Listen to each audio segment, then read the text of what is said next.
आपको शायद कैरियस मेथड तक पहुंचा दिया था। हाँ सर।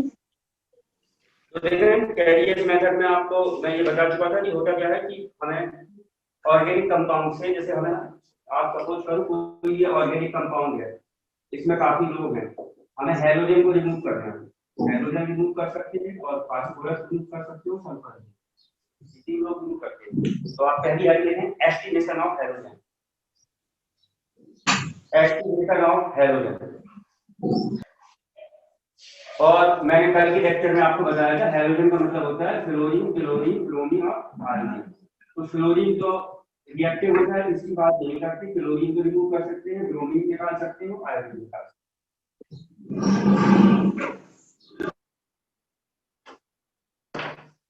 तो पहला है आपका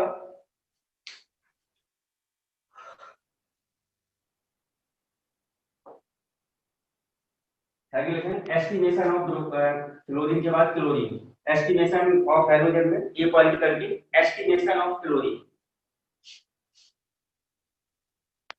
estimation of chlorine.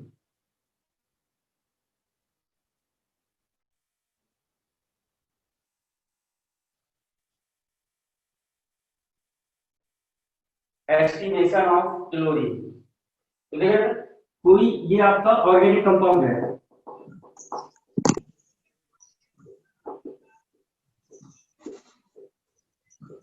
Halogen content.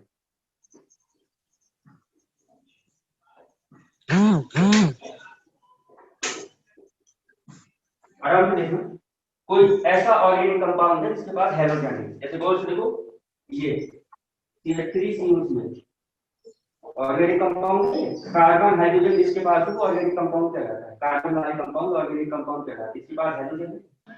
जैसे ये यहाँ से पता चला ऑर्गेनिक कंपाउंड है, इसके पास हाइड्रोजन है। जैसे ये ऑर्गेनिक कंपाउंड है, इसके पास हाइड्रोजन है। तो इसमें कितने परसेंट हाइड्रोजन है हम इस मेथड से चेक कर लें। तो आप करोगे कि जैसे आपके पास ब्लैक बोर्ड क्लियर नहीं दिख रहा सर। बोर्ड क्लियर नहीं है। एक मिनट में देख रहा, थोड़ा जूम करो सर, बहुत ब्लर ब्लर दिख रहा है। कर रहे हैं।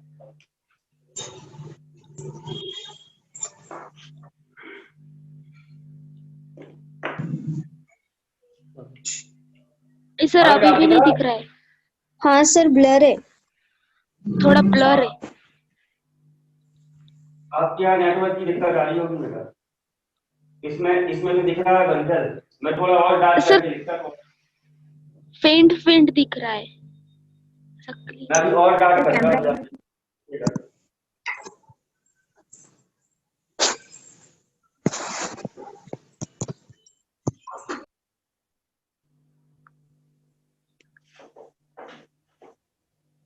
हाँ अब देखा, अब दिखा। हाँ सर। हाँ सर।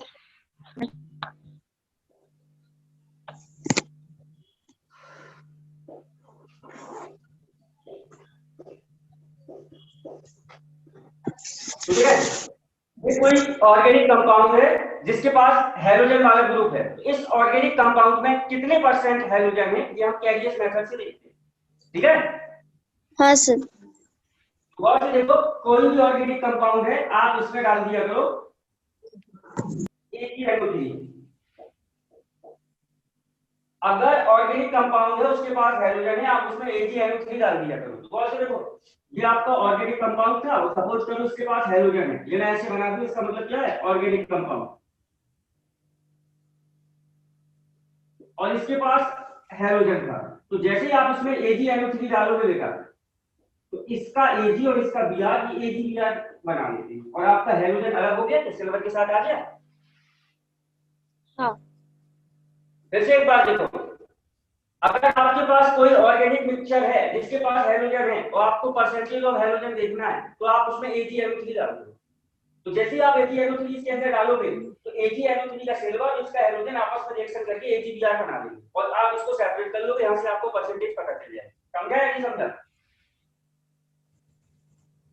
हाँ सर समझा। और अभी इसको नोट कर लो, हमें इसकी भी जरूरत नहीं है, हमें सीधे फॉर्मूले की जरूरत है। वो क्या है वो मैं बता देता हूँ, इतना नोट कर लो। सर ब्लैक बोर्ड क्लियर नहीं है सर। हाँ सर, ब्लैक बोर्ड बहुत ब्लर दिख रहा है। यहाँ पे रेड सिग्नल दिखा रहा है सर। सर आपका नेटवर्क इशू है।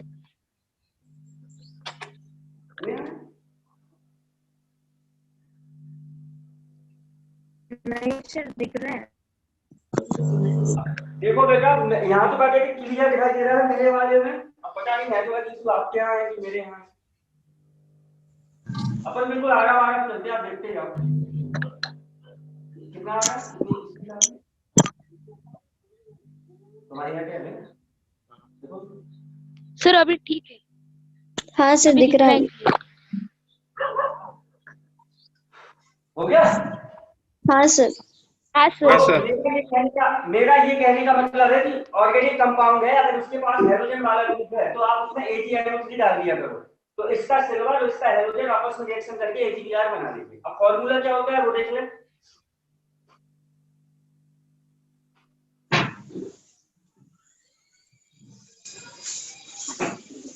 जैसे आपने हेडिंग क्लोरीन के लिए लिखी थी, अरे हाँ। क्लोरीन लिखा था, आपको परसेंटेज ऑफ क्लोरीन जैसे यदि निकालना है तो फॉर्मूला होगा एटॉमिक वेट ऑफ क्लोरीन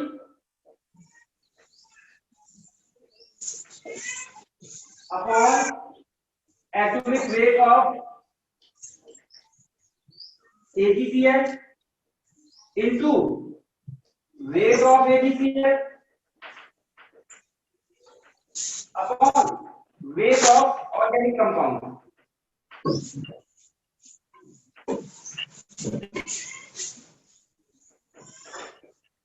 अगर आपको किसी भी ऑर्गेनिक कंपाउंड में हेलोजन का कितना परसेंटेज है, यदि मैं क्लोरीन की बात करूं तो atomic weight of chlorine upon atomic weight of AgCl, weight of AgCl upon weight of organic compound. ये आपको 1 2 3 4 चीजें क्वेश्चन में दी होगी, परसेंटेज ऑफ हेलोजन पूछेगा।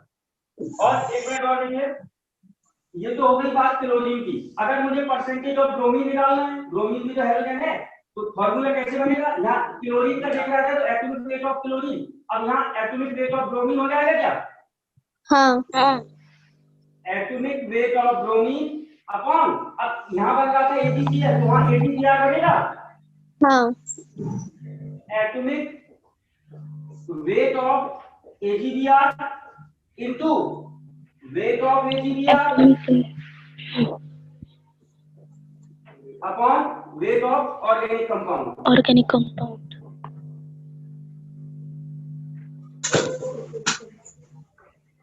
और बेटा परसेंटेज की बात कर रहा है तो 100 का मल्टीप्लाई होगा या नहीं होगा।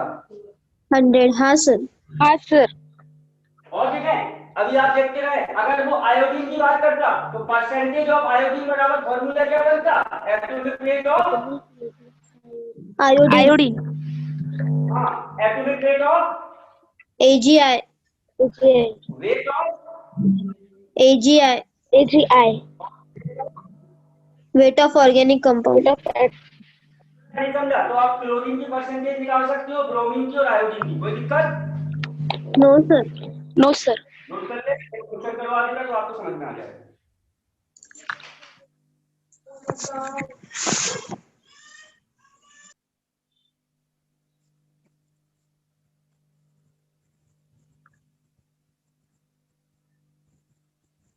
हो गया सर। रुको सर, नहीं हुआ।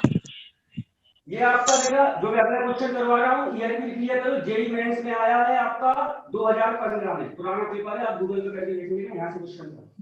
तो लिखिए अगला question. In Carius method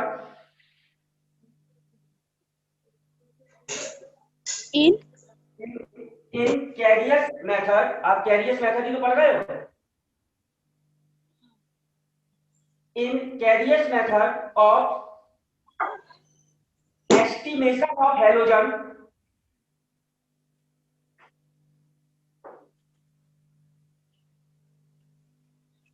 in Carrier's method of estimation of halogen 250 milligram 250 milligram of organic compound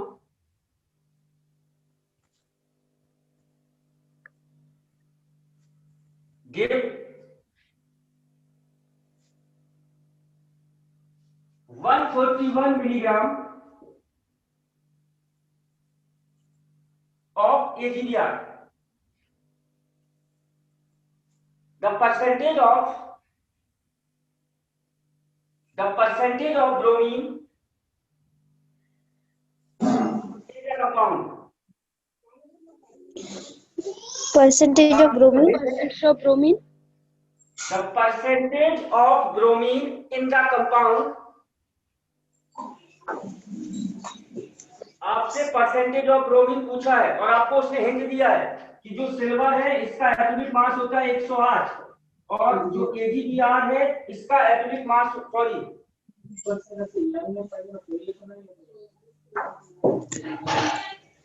का होता है 108 और ब्रोमीन का जो होता है वह है 80।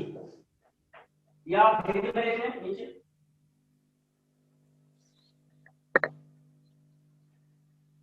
परसेंटेज ऑफ ब्रोमीन पूछ रहा है, आपको वेट दिया है ऑर्गेनिक कंपाउंड का और वेट ऑफ ब्रोमीन दिया है। सॉल्व कर ले क्वेश्चन को।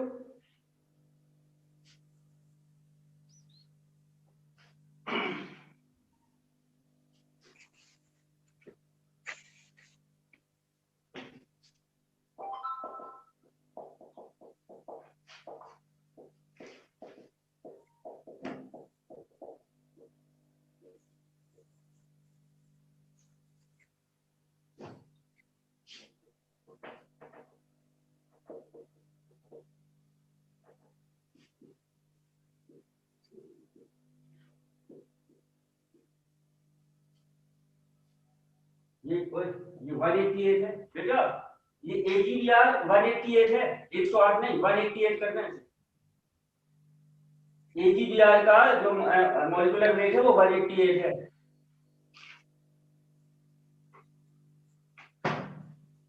ये आपको क्वेश्चन में दिया है।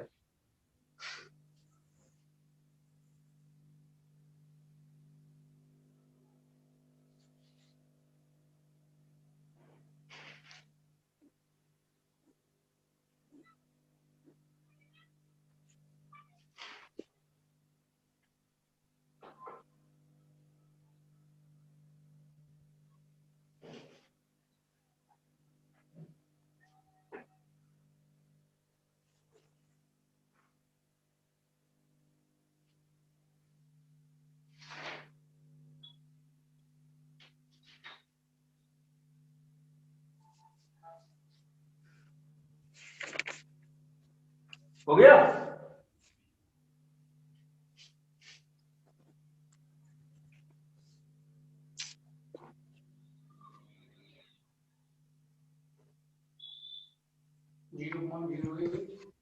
राउंड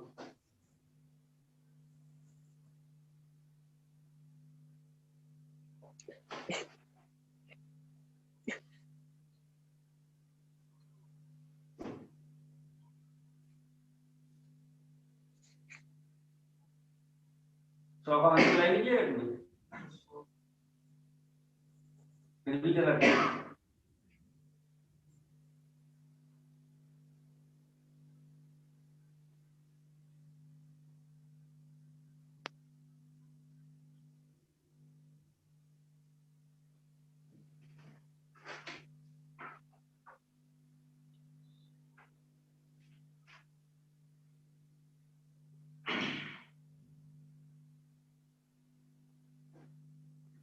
कितना आया आंसर?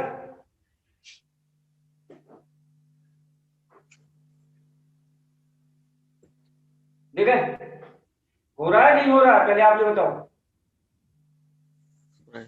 चलिए बता दो। तो ठीक है, देखो बेटा फॉर्मूला क्या है, आप परसेंटेज ऑफ ब्रोमीन निकालना है। तो फॉर्मूला क्या है, weight of sorry molecular weight of या एटॉमिक वेट ऑफ ब्रोमीन। हाँ सर। ब्रोमीन का एटॉमिक वेट कितना है? 80 80 upon atomic weight of AgBr कितना है?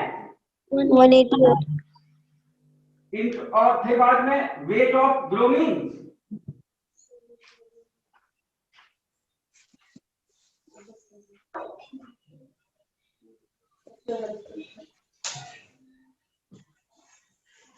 ये आपका 250 था, ये 141 था, 141 ये 250। क्वेश्चन में यही तो बोला था, वेट ऑफ ब्रोमीन 140 बोला था और वेट ऑफ ऑर्गेनिक कंपाउंड 250 बोला था।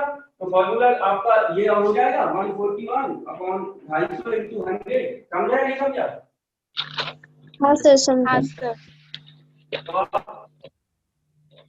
अब आप और से देखो, ये आपका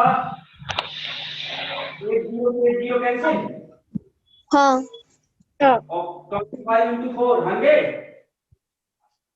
हाँ अब 4 से ये डिवाइड हो रहा है तो ये 4 से 4 4 का 16 47।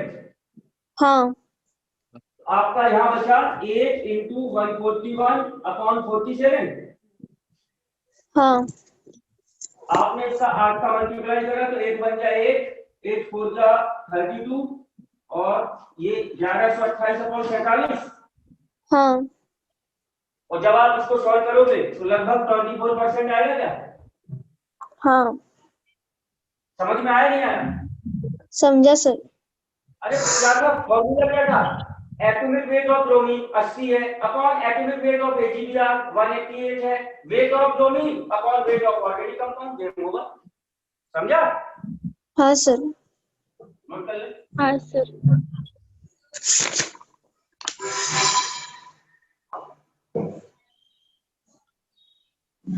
सर वो 250 वेट ऑफ ऑर्गेनिक कंपाउंड था।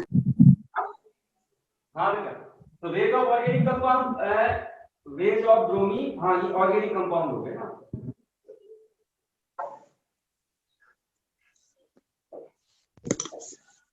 ये तो आपको क्वेश्चन में दिया हुआ है।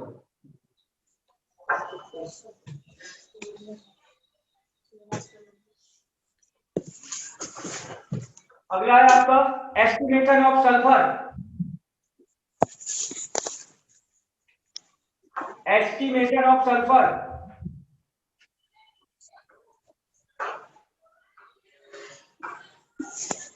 अगर कोई ऑर्गेनिक कंपाउंड है उसमें सल्फर का परसेंटेज देखना है कितना है तो वो आपको पता होना चाहिए। कैसे देखते हैं? हो गया sir. Estimation of sulphur,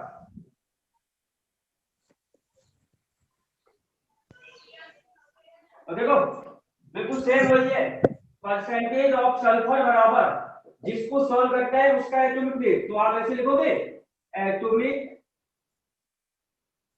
weight of sulphur upon atomic weight of, इसमें आएगा BaSO4 और weight of BaSO4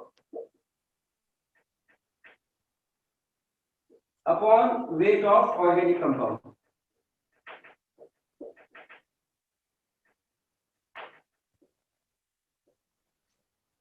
into 100।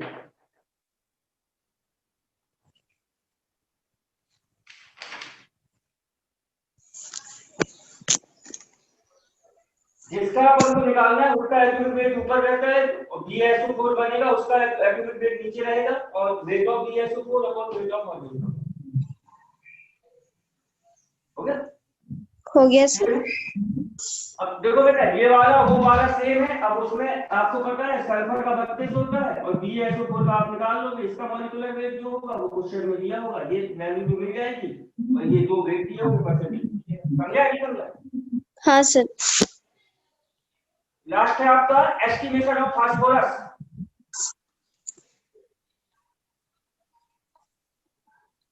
Estimation of phosphorus, organic compound में कितने परसेंट फास्फोरस है इसको चेक करने के लिए आप क्या करोगे? सेम फॉर्मूला है, बस ऐसे करेगा वो एटॉमिक वेट ऑफ फास्फोरस और इसमें बनता है आपका Mg2P2O7। परसेंटेज ऑफ फास्फोरस बराबर atomic weight of phosphorus atomic weight of Mg2P2O7 और यहां पर हो जाएगा वेट ऑफ Mg2P2O7।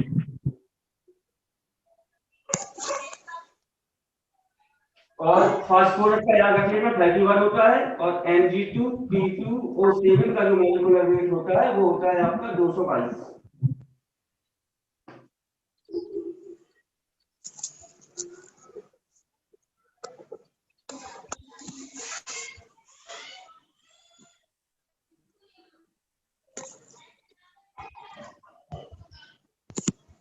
हो गया सर।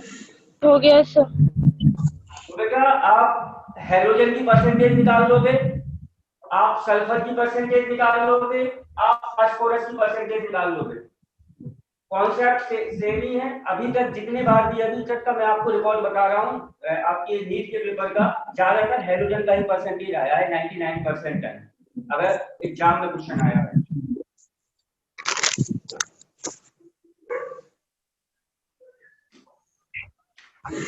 अगला है आपका एस्टिमेशन ऑफ नाइट्रोजन। ये नया मेथड है, एस्टिमेशन ऑफ नाइट्रोजन।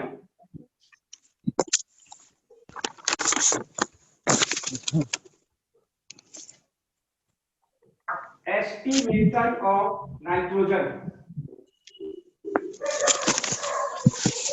तो नाइट्रोजन बाहर आप कैसे निकालोगे? इसके दो मेथड है बेटा, एक है ड्यूमा मेथड और एक है आपका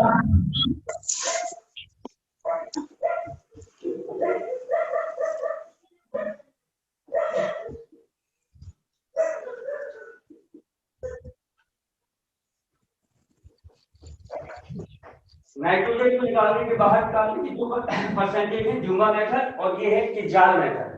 साइंटिस्ट का नाम है किजाल मेथड। ये आपको, ये 12th का टॉपिक है, तो ये आपको मैं 12th में बताऊंगा, केवल कि नाम लिख लो बस।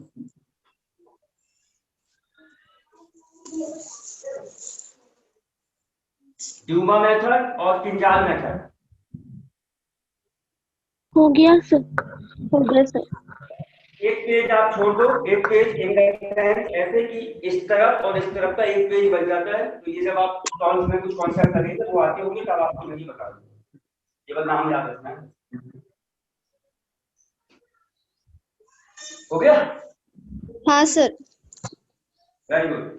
तो मेरी तरफ से बेटा आपका मोल कॉन्सेप्ट जो 11th का पार्ट है, मोल कॉन्सेप्ट, वो मेरी तरफ से टोटली फिनिश है। अब थोड़े से बेसिक टर्म बचे हैं, उसे और देखना है, और 11th का मोल कॉन्सेप्ट खत्म है। अब आगे अपन देखेंगे 12th के मोल कॉन्सेप्ट को, और 70% 11th का होता है, 30% ही 12th का होता है।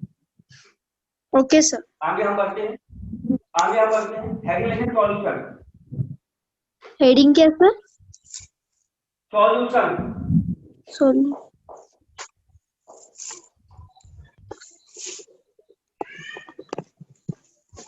अब देखिए सॉल्यूशन क्या कहलाता है। जैसे आपके पास वाटर है और वाटर में आपने शुगर को मिक्स कर दिया, आपका बना शरबत, सही है क्या? हाँ सर। अब आप बताओ, जब आप शरबत बनाते हो तो पानी ज्यादा लेते हो या शक्कर? पानी ज्यादा लेते हैं। आप जिसे ज्यादा लेते हो वो कहलाता है सॉल्वेंट, हाँ। और जो कम लेते हो वो कहलाता है सॉल्यूट, और ये हाँ दोनों मिलके जो बनाते हैं वो कहलाता है सॉल्यूशन। बात समझ में आई या नहीं आई? हाँ सर, समझा। सही सर। हाँ जिस सर। परसेंटेज को आप ज्यादा लेते हो वो कहलाता है सॉल्वेंट, जिस परसेंटेज को आप कम लेते हो वो कहलाता है सॉल्यूट, और सॉल्यूट और सॉल्वेंट आपस में जो मिक्सचर बनता है वो कहलाता है सॉल्यूट। तो दिक्कत? सोल्यूशन। सर। No sir. तो क्या मैं सॉल्यूशन की डेफिनेशन ऐसे लिखवाऊं? When solvent react with solute, then solution will be formed. हाँ सर। तो आप इसको पहले ऐसे बना लें।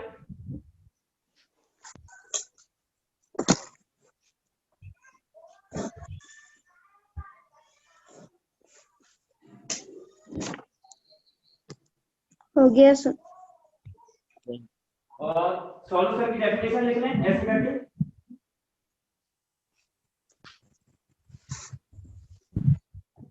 when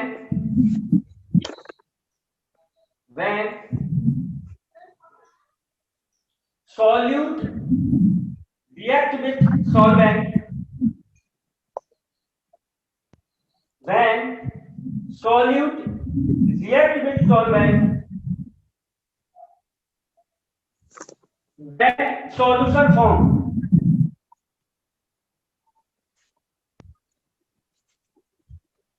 हो गया? हाँ सर। अब बंदा जो आपसे ऐसे पूछ सकता है सॉल्यूट की डेफिनेशन बताओ, सॉल्यूट की डेफिनेशन क्या है? तो आपको पता है जब सॉल्यूशन बनता है उस समय जो कम वाला पार्ट होता है वो सॉल्यूट कहलाता है क्या? हाँ सर। तो क्या मैं आपको ये बोलूं in solution smaller component, solution में जो स्मॉलर कंपोनेंट होता है वो सॉल्यूट कहलाता है। हाँ सर। तो नई लाइन से लिखें स्टार बना के, in solution smaller component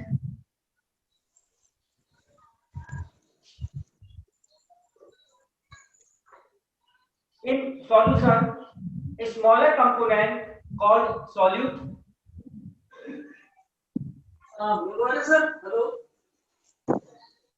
in solution a smaller component called solute and larger component is called solvent.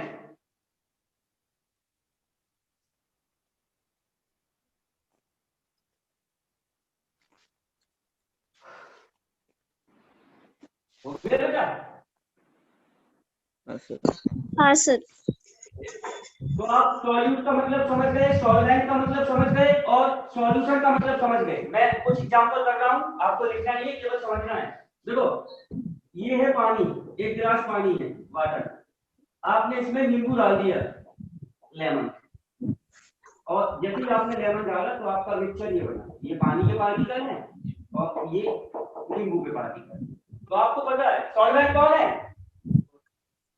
Solvent is water, solute, lemon, और जो इसका मिक्सचर बना उसका नाम क्या है? Solution, water plus lemon. समझ में आया नहीं आया? हाँ सर समझा। हाँ सर। अब सपोज करो, क्या सपोज करो अभी बताया मैं,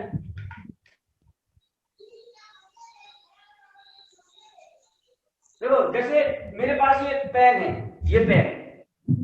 ये पेन कैसे बना? प्लास्टिक से बनके बना, और इसमें एक ये जो पॉइंट है ये लोहे का है, क्या लोहा है और प्लास्टिक है, और ये पूरा पेन मेरा हो गया सॉल्यूशन। इसमें ज्यादा हाँ। प्लास्टिक है, प्लास्टिक क्या होगा? सॉल्वेंट। सॉल्वेंट। और इसमें लोहा थोड़ा सा क्या हो गया? सॉल्यूट। और पूरा पेन Solute। सॉल्यूशन। केमिस्ट्री की लैंग्वेज में बोल दो। हाँ सर। हाँ सर। तो ये पेन है सॉल्यूशन, क्योंकि इसमें दो लोग मिक्स हैं, तो जो प्लास्टिक हो गया ज्यादा है तो वो उसको मैं बोलूं सॉल्वेंट, और देखो ये लोहा थोड़ा सा आयरन, तो ये हो गया सॉल्यूट, और पूरा पेन क्या हो गया? सॉल्यूशन। समझा नहीं समझा? हाँ सर समझा। और एक चीज याद रखना, आपके 12th के सिलेबस में केवल बाइनरी सॉल्यूशन है। बाइनरी का मतलब दो लोगों से मिक्स होने वाला। देखो ये कौन है? हम केवल बाइनरी सॉल्यूशन ही देख रहे हैं, आपकी जो सिलेबस है बाइनरी सॉल्यूशन की बात करेंगे। अब सॉल्यूशन तो बेटा ये भी है, ये पानी है, शरबत डाल दिया, सॉरी शक्कर डाल दी, नमक डाल दिया और नींबू डाल दिया, तो इसमें 4 कंपोनेंट यूज हो रहे हैं। तो हम ऐसे कंपोनेंट नहीं देखेंगे, हमें केवल ऐसे ही कंपोनेंट देखना है जिसमें 2 लोग हो। तो कम वाला सॉल्यूट, ज्यादा वाला सॉल्वेंट, और उसका मिक्सचर कह रहा है सॉल्यूशन। कोई दिक्कत? No sir. Very good. अगली हेडिंग है कंसंट्रेशन ऑफ सॉल्यूशन। क्या सर? Concentration of solution.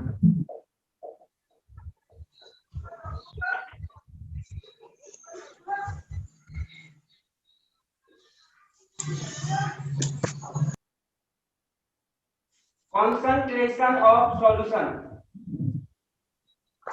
और ब्रेकेट में देना बाय फिजिकल मेथड।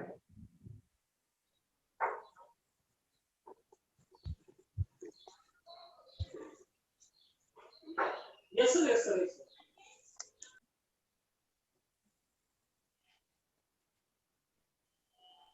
इसमें yes. Expression of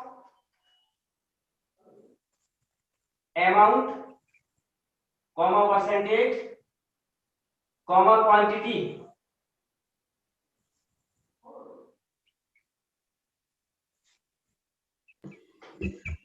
explanation of amount, comma percentage, comma quantity of solute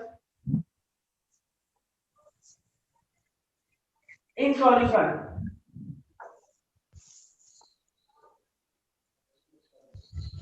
और concentration of solution,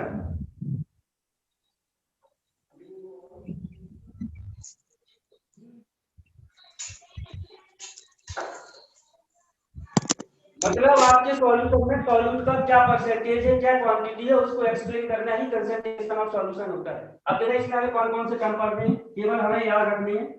एक होता है डाइल्यूट सॉल्यूशन, एक होता है कंसंट्रेट सॉल्यूशन, नाम सुने होंगे। हाँ सर। Okay sir, okay. एक होता है सैचुरेटेड सॉल्यूशन,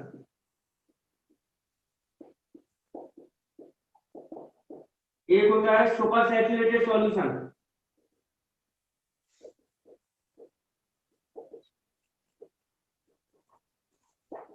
और एक होता है unsaturated solution.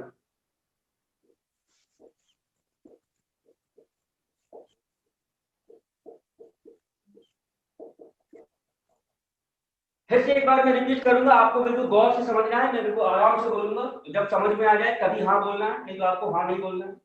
Concentration of solution क्या कहलाता है? आपको पता है सॉल्यूशन कैसे बनता है? सॉल्यूट और सॉल्वेंट के मिक्सचर से। तो सॉल्यूशन में सॉल्यूट का क्या परसेंटेज है, इसको एक्सप्लेन करना ही कंसंट्रेशन ऑफ सॉल्यूशन कहलाता है। ये बात समझ में आई या नहीं आई? हाँ सर। अब बात आ रही है डाइल्यूट सॉल्यूशन। तो गौर से, आपका ये पानी है बेटा, ये वाटर है, इसमें मैं शक्कर की 4-5 दाने डाल देता, ऐसे मैंने शक्कर के 2 दाने लिए और इसमें डाल दिया, तो मैंने सॉल्यूट का बहुत कम अमाउंट डाला क्या? हाँ, कम डाला। अगर सॉल्यूट का बहुत बहुत बहुत कम अमाउंट है तो ऐसा सॉल्यूशन कहलाता है डाइल्यूट सॉल्यूशन। हाँ समझ सर। में आया नहीं आया? हाँ सर, समझा।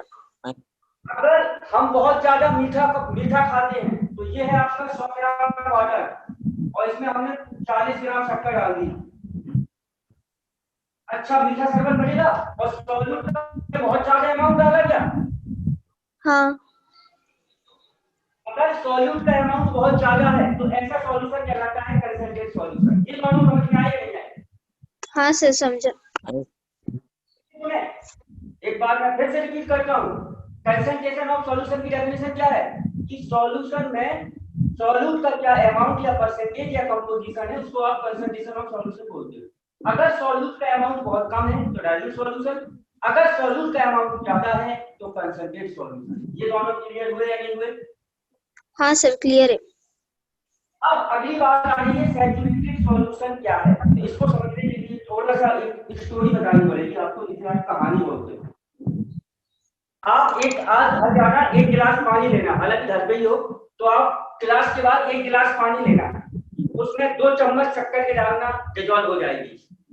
तीसरा चम्मच शक्कर का डालना, डिजॉल्व हो जाएगी। चौथा चम्मच शक्कर का डालना, शक्कर डिजॉल्व नहीं होगी। जो शक्कर के पार्टिकल हैं वो पानी के यहाँ बॉटम में कलेक्ट। ऐसा क्यों?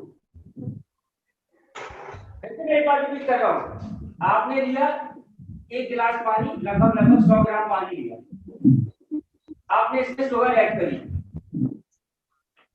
आपने 1 चम्मच शुगर ऐड करी, उसको मिक्स किया, मिक्स हो गई। दूसरा चम्मच शक्कर का ऐड किया, मिक्स हो गया। तीसरा चम्मच ऐड किया, जैसे जैसे मिक्स हो गया। चौथी चम्मच डाली तो शक्कर के मॉलिक्यूल इसमें ऐड नहीं होंगे, नहीं डिसॉल्व होंगे, और शक्कर के मॉलिक्यूल यहाँ कलेक्ट होना, इसकी बॉटम पे कलेक्ट होना। ऐसा क्यों? क्योंकि 100 ग्राम पानी की जो कैपेसिटी थी, 100 ग्राम पानी की जो पावर थी, वो इतनी ही थी कि वो 3 चम्मच शक्कर के डिसॉल्व कर सके। मतलब इसकी सॉलिडिटी 3 चम्मच 3 स्पून शुगर को डिसॉल्व करने की कैपेसिटी थी। आप उससे ज्यादा शक्कर डालोगे तो वो डिसॉल्व नहीं होगी, वो उसकी बॉटम में कलेक्ट होने लगी। तो 100 ग्राम पानी की सॉलिडिटी कितनी थी? 3 चम्मच शक्कर ही डिसॉल्व कर सकती। बात समझ में आ रही है अब तक? हाँ सर, समझा। अब जितनी सॉलिडिटी, सॉल्वेंट की जितनी सॉलिडिटी उतना ही सॉल्यूट है। इसकी कैपेसिटी कितनी थी? 3 चम्मच शक्कर की घोलने की। अगर आप इसमें 3 ही चम्मच डालो तो ऐसा सॉल्यूशन कहलाता है सैचुरेटेड सॉल्यूशन। मतलब सॉल्वेंट की जितनी सॉलिडिटी उतना सॉल्यूट, तो क्या कहलाता है? Saturated solution. समझा? हाँ सर। और सुपर सैचुरेटेड का मतलब क्या होता है? कैपेसिटी है इसकी 3 चम्मच की, आप ज्यादा डाल दो, 4 चम्मच, 5 चम्मच, 6 चम्मच, मतलब जितनी सॉलिबिलिटी उससे ज्यादा सॉल्यूट सुपर सैचुरेटेड, जितनी सॉलिबिलिटी उससे कम सॉल्यूट अनसैचुरेटेड। समझ में आया या नहीं आया?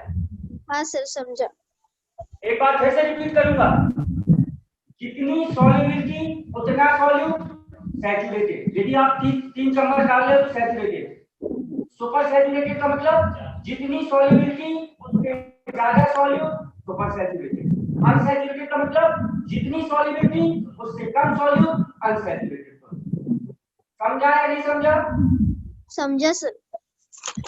एक बार हम यहाँ से देखते हैं, शुरू करते हैं डाइल्यूट से। अगर सॉल्यूट का बहुत कम अमाउंट है तो डाइल्यूट, अगर सॉल्यूट का ज्यादा अमाउंट है तो कंसंट्रेट। सैचुरेटेड सॉल्यूशन का मतलब जितनी सॉल्युबिलिटी उतना सॉल्यूट सैचुरेटेड। अगर सॉल्युबिलिटी से ज्यादा सॉल्यूट तो सैचुरेटेड, अगर सॉल्युबिलिटी से कम सॉल्यूट अनसैचुरेटेड।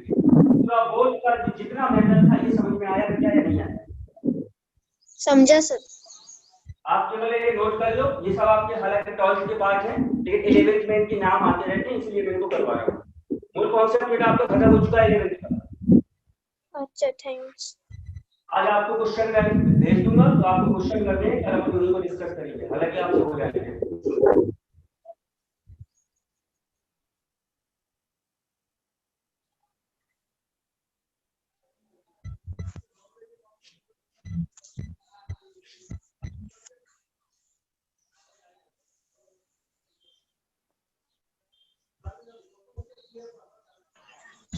सर एक बार वो डाइल्यूट का बताओ ना सर। क्या डाइल्यूट का मतलब, अगर आप एक गिलास पानी में शक्कर के 2-4 दाने डाल दो तो आपने सॉल्यूट का बहुत कम अमाउंट डाला क्या? हाँ सर। अगर सॉल्यूट का बहुत कम अमाउंट है तो वो सॉल्यूशन कहलाएगा डाइल्यूट। अगर सॉल्यूट का ज्यादा अमाउंट है तो कंसंट्रेशन, कंसंट्रेट सॉल्यूशन। और यहाँ पर सॉलिडिटी का कॉन्सेप्ट लगता है। ये तीनों तो आपको समझ में आ गए होंगे। हाँ सर। हाँ वेरी गुड।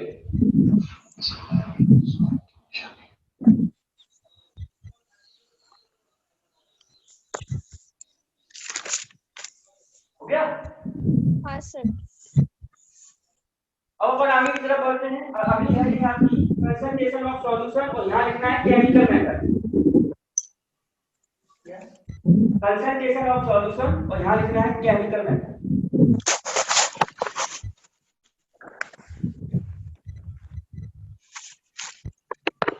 Chemical method.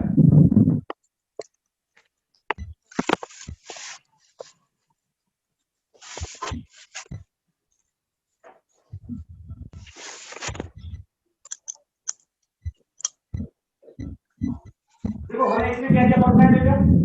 इसमें हमें पढ़ना है मोलैरिटी, सॉरी यहां से शुरू करते हैं। मोल फ्रैक्शन, मोलैरिटी और मोलैरिटी,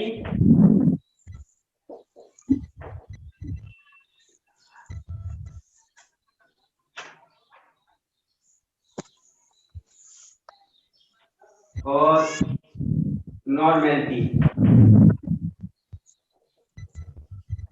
और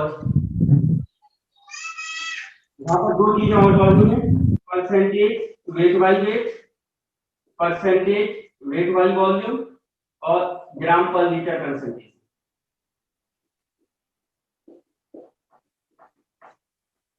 1 2 3 4 5 6 7 चीजें पढ़नी। Percentage weight by weight, percentage weight by volume, gram per litre concentration, mole fraction, molarity, molarity और नॉर्मेलिटी।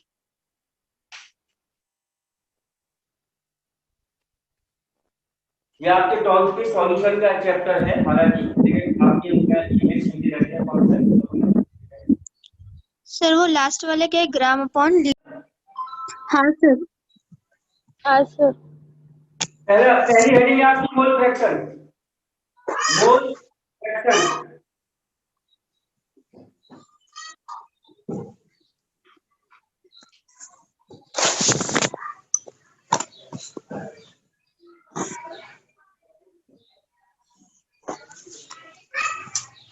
इसका साइन होता है F। मोल फ्रैक्शन जिसका साइन,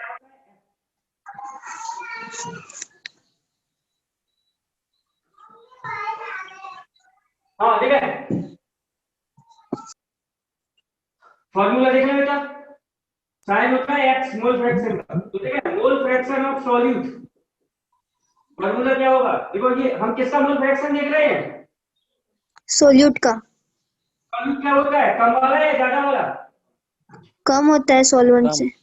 फॉर्मूला देखें, जिसका मोल फ्रैक्शन देख रहे हैं उसके मोल, तो solute mole upon solute plus solvent mole, या आप याद रखना चाहो तो ऐसे रख सकते हो, जिसका मोल फ्रैक्शन देख रहे हैं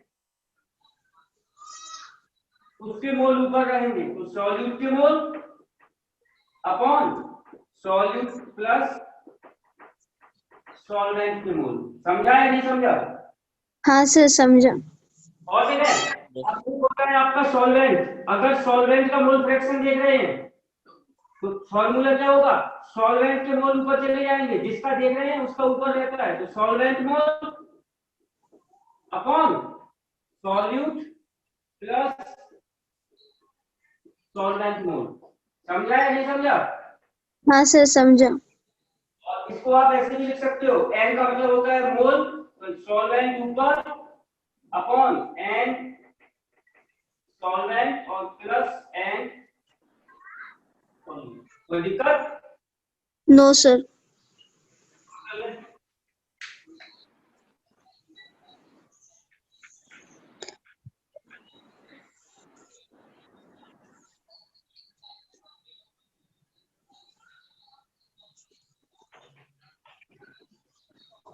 हो गया सर। और एक चीज याद रखना बेटा, सॉल्यूट का मोल फ्रैक्शन प्लस सॉल्वेंट का मोल फ्रैक्शन, अगर आप इन दोनों को टोटल करोगे तो आंसर एक आता है, तो आप अपना क्वेश्चन चेक कर सकते हो आपने सही किया या नहीं किया। Mole fraction of solute plus mole fraction of solvent equal to 1।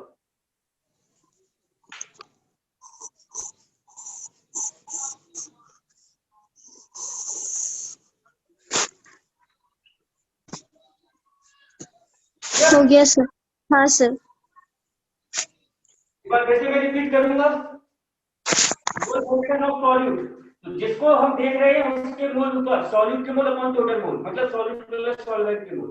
अगर मुझे मोल फ्रैक्शन ऑफ सॉल्वेंट देखना है तो सॉल्वेंट के मोल ऊपर upon total mole, total mole का मतलब सॉल्यूट प्लस सॉल्वेंट के मोल।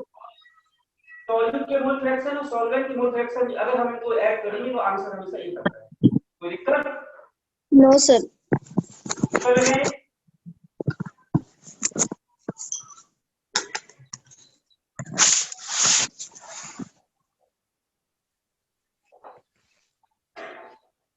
मेरा क्वेश्चन है आपसे, 80 ग्राम NaOH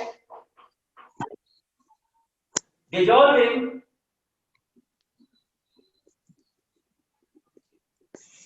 360 ग्राम, 900 ग्राम वाटर,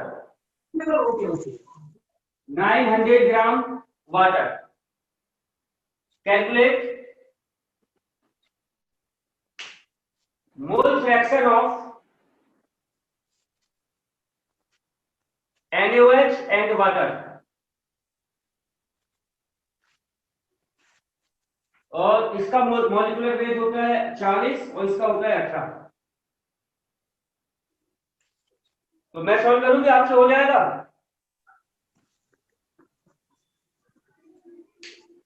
अरे बेटा हाँ ना बोलो। करो सर आप। सर आप करो। देखो इसका कम अमाउंट है तो ये सॉल्यूट हुआ और ये सॉल्वेंट हुआ क्या? हाँ सर। अरे ये 80 ग्राम है तो कम वाला सॉल्यूट और ये 900 ग्राम है ज्यादा वाला सॉल्वेंट, तो ये सॉल्यूट हो गया, ये सॉल्वेंट हो गया। ये बात समझ में आई नहीं आई? हाँ सर समझा। हाँ सर। मोल निकालते हैं, मोल बराबर क्या होता है, वेट इन ग्राम अपॉन मोलर मास होता है क्या? हाँ। यहाँ से इसके मोल 2 है, 2। हाँ सर। हम इसके मोल निकालते हैं, तो मोल बराबर क्या होता है, वेट इन ग्राम अपॉन मोलर मास होता है क्या? हाँ। इसके मोल 50 है क्या? हाँ सर। ये था NaOH का और ये था वाटर का। यहाँ पे कोई दिक्कत हो तो बताओ। No sir. अब मुझे मोल फ्रैक्शन निकालनी है NaOH की, तो X NaOH mole fraction of NaOH, तो NaOH के मोल अपॉन टोटल मोल, हाँ NaOH के मोल कितने हैं? 2 और 2 प्लस 50, +2 हाँ तो ये आ गया आपका 2/52। हाँ और मोल फ्रैक्शन ऑफ वाटर, तो वाटर के मोल अपॉन टोटल मोल, हाँ तो ये आ गया आपका 50/52। हाँ समझा नहीं समझा? समझा सर। तो आप चाहो तो इसको सॉल्व कर लो। 0.03 तो 52 और ये हो गया 50, पॉइंट रखा, एक 0 आ गया, तो ये 9 बार आ गया क्या?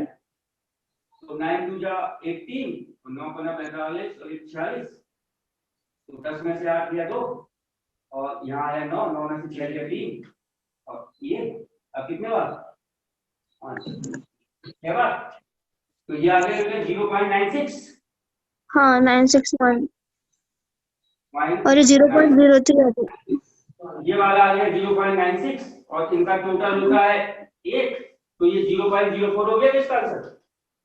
हाँ समझा या नहीं समझा? हाँ सर समझा। वेरी गुड, नोट कर लो। सर ऊपर क्या गया 0.0 4, क्योंकि आपको पता है इनका टोटल 1 होता है, तो आप इसको सॉल्व करोगे तो 0. डिवाइड भी करोगे, देखो ये आया 0.96, आपको पता है टोटल 1 होता है, तो 0.04 ही तो होगा, हाँ हाँ और आप इसको डिवाइड भी करोगे तब भी 0.04 आएगा, हाँ 0.03 पॉइंट समथिंग 3999 ऐसे आएगा, तो 0.04 ही होगा।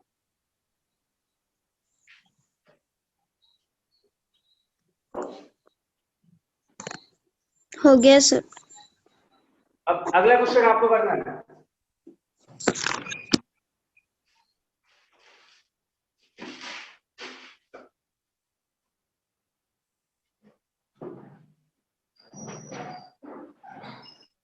ग्राम 18 gram glucose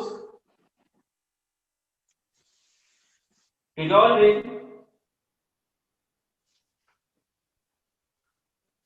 18 gram glucose dissolved in, एक नई डिश बनाते हैं, C2H5OH, तो 24 6 16 6 से 12 का 16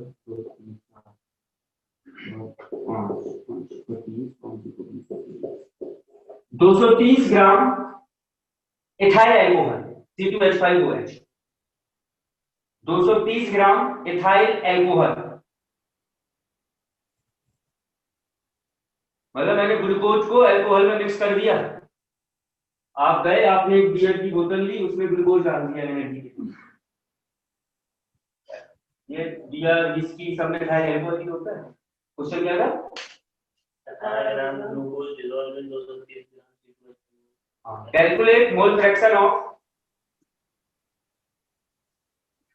ग्लूकोज एंड इथाइल एल्कोहल, और आपको पता है जो ग्लूकोज है, ग्लूकोज का फॉर्मूला ये होता है C6H12O6, इसका मॉलिक्यूलर वेट होता है 180, और इथाइल एल्कोहल का फॉर्मूला ये होता है, इसका मॉलिक्यूलर वेट होता है 46।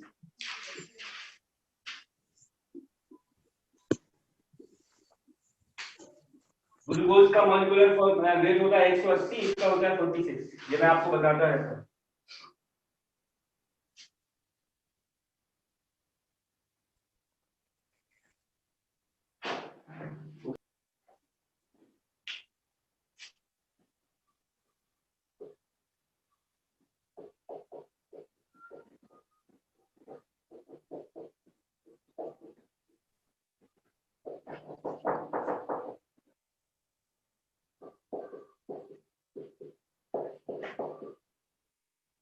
उसकी बोल कितने थे?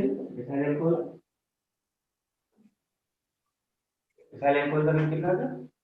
230 ग्राम।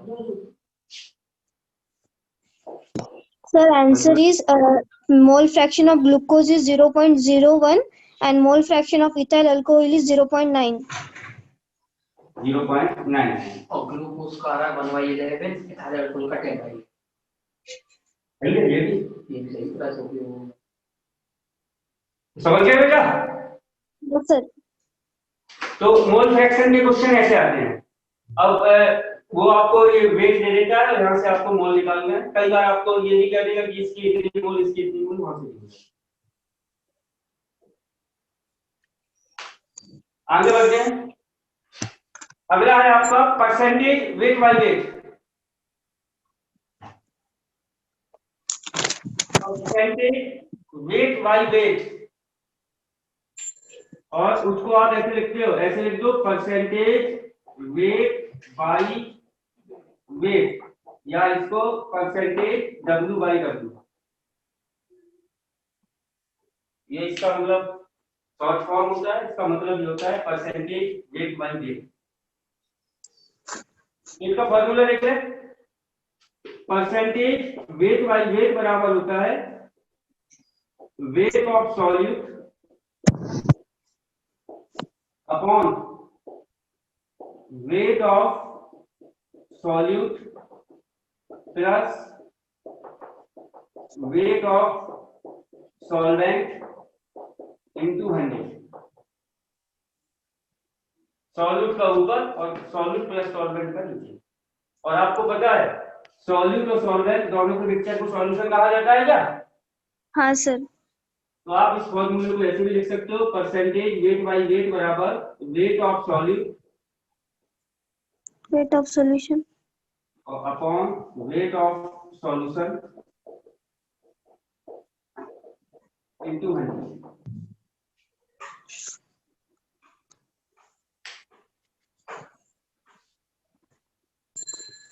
हो गया सर। क्वेश्चन लिखें।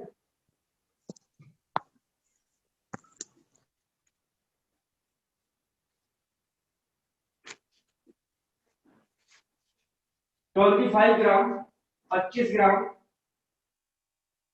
इथाइल अल्कोहल dissolved in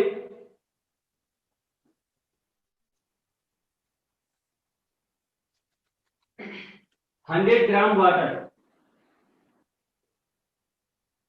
ये तरह का आपका पैक ही बन गया। 100 ग्राम पानी था, 25 gram ethyl, 25 gram ethyl alcohol dissolved in 100 gram of water. Calculate percentage weight by weight of solute.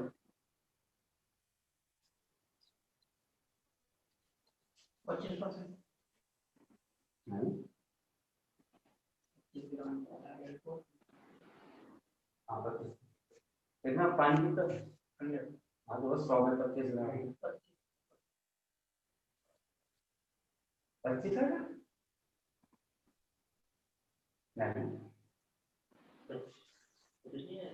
तो भाई इथाइल अल्कोहल 25 था और ये 125 है। 125 नहीं है, 100 है। 100 है।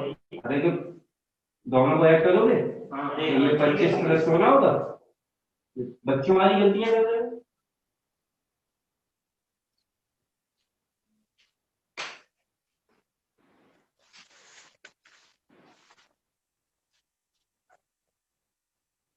बीस परसेंट है। मतलब इसका मतलब ये है कि आपने यदि आपका पैक है वो 125 ग्राम का हो गया सॉल्यूशन का 125 ग्राम। तो 125 का 20% कितना होगा? 25 हो गया। तो अगर कोई पैक बना के दे रहा है तो आप उसमें अल्कोहल की परसेंटेज दीजिए। चेक कर लें। सर 20%। हाँ बेटा 20%। ठीक है। परसेंटेज वेट बाय वेट होता है वेट ऑफ सॉल्यूट, और आपको पता है सॉल्यूट क्या रहता है? कम वाला, तो ये 25 है। फिर upon weight of solute plus weight of solvent और इनटू 100। ये आया 25 अपॉन 125 इंटू 100, और ये 1/5 हो गया, 5 का यहाँ हो गया तो 20।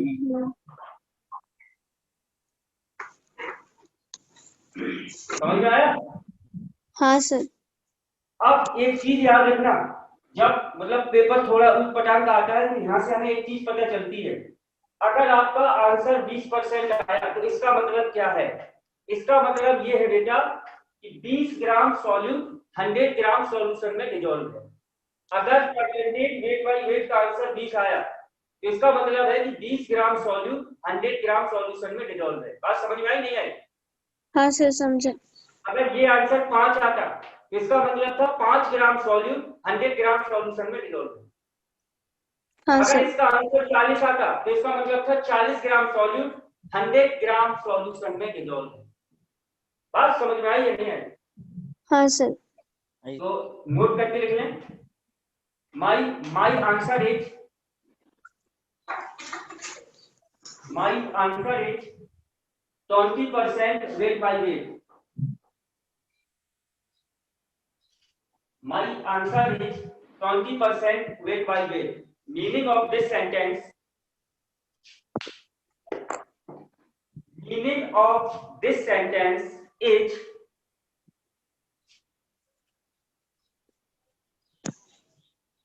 $20 gram solute. 20 gram solute dissolved in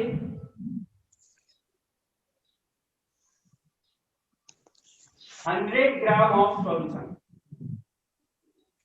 100 gram of solution मतलब 20 ग्राम सॉल्यूट 100 ग्राम सॉल्यूशन में डिसॉल्व है। और सॉल्यूशन का मतलब क्या होता है? Solute plus solvent. हो गया? तो बेटा ये जो मैंने आपको नॉर्मलिटी मोल एनर्जी ये टर्म बताए, तो कल का मुझे और लेक्चर लगेगा, तो कल इसकी मीनिंग खत्म कर देंगे। तो मेरी तरफ से मोल कॉन्सेप्ट कल फिनिश। उसके बाद मैं नेक्स्ट टॉपिक शुरू करूंगा, एटॉमिक स्ट्रक्चर। तो फिर मिलते हैं हम नेक्स्ट क्लास में कल के दिन इसी टाइम। थैंक यू हाँ सर। वो आपने एमएच चौहान की बुक बोली थी ना, हाँ वो लाइव सर अभी प्रैक्टिस चालू करे क्या? हाँ, शुरू कर दो बेटा, बिल्कुल शुरू कर दो एमएस चौहान की। और आप रोज के 20-20 30-30 क्वेश्चन करते जाओ, जहां भी डाउट हो तो अपन एक टाइम डिसाइड कर लेंगे। क्लास को ना होगा तो 1.5 घंटे कर लेंगे अपन, तो 30 मिनट हो जाएंगे हाँ आपकी उसके प्रॉब्लम के, और 1 घंटे अपन जो कंटिन्यू करते उसको कर। सर उसमें 9 ही लेसन है, मतलब पूरे नहीं है। हाँ, उसने मिक्स किए ना, उसने देखो आईयूपीएससी का नहीं दिया, उसने सीधे अल्फामेरिक ना देके सीधे जीओसी पे मिक्स कर दिए ना क्वेश्चन। सर और एक पार्ट है क्या फिर उसका, कि वही है लेवल? पार्ट यही है, लेकिन उसने क्या किया, 3-3 चैप्टर का एक चैप्टर बना दिया। अच्छा हाँ सर। हाँ, जैसे हाइड्रोकार्बन में 3 चैप्टर हैं, एल्केन एल्कीन एल्काइन। उसने हाइड्रोकार्बन करके तीनों के क्वेश्चन एक चैप्टर में मिक्स कर दिए। हाँ sir. Okay sir, thank you sir. हाँ बेटा बिल्कुल, धन्यवाद। मिलते हैं नेक्स्ट क्लास में।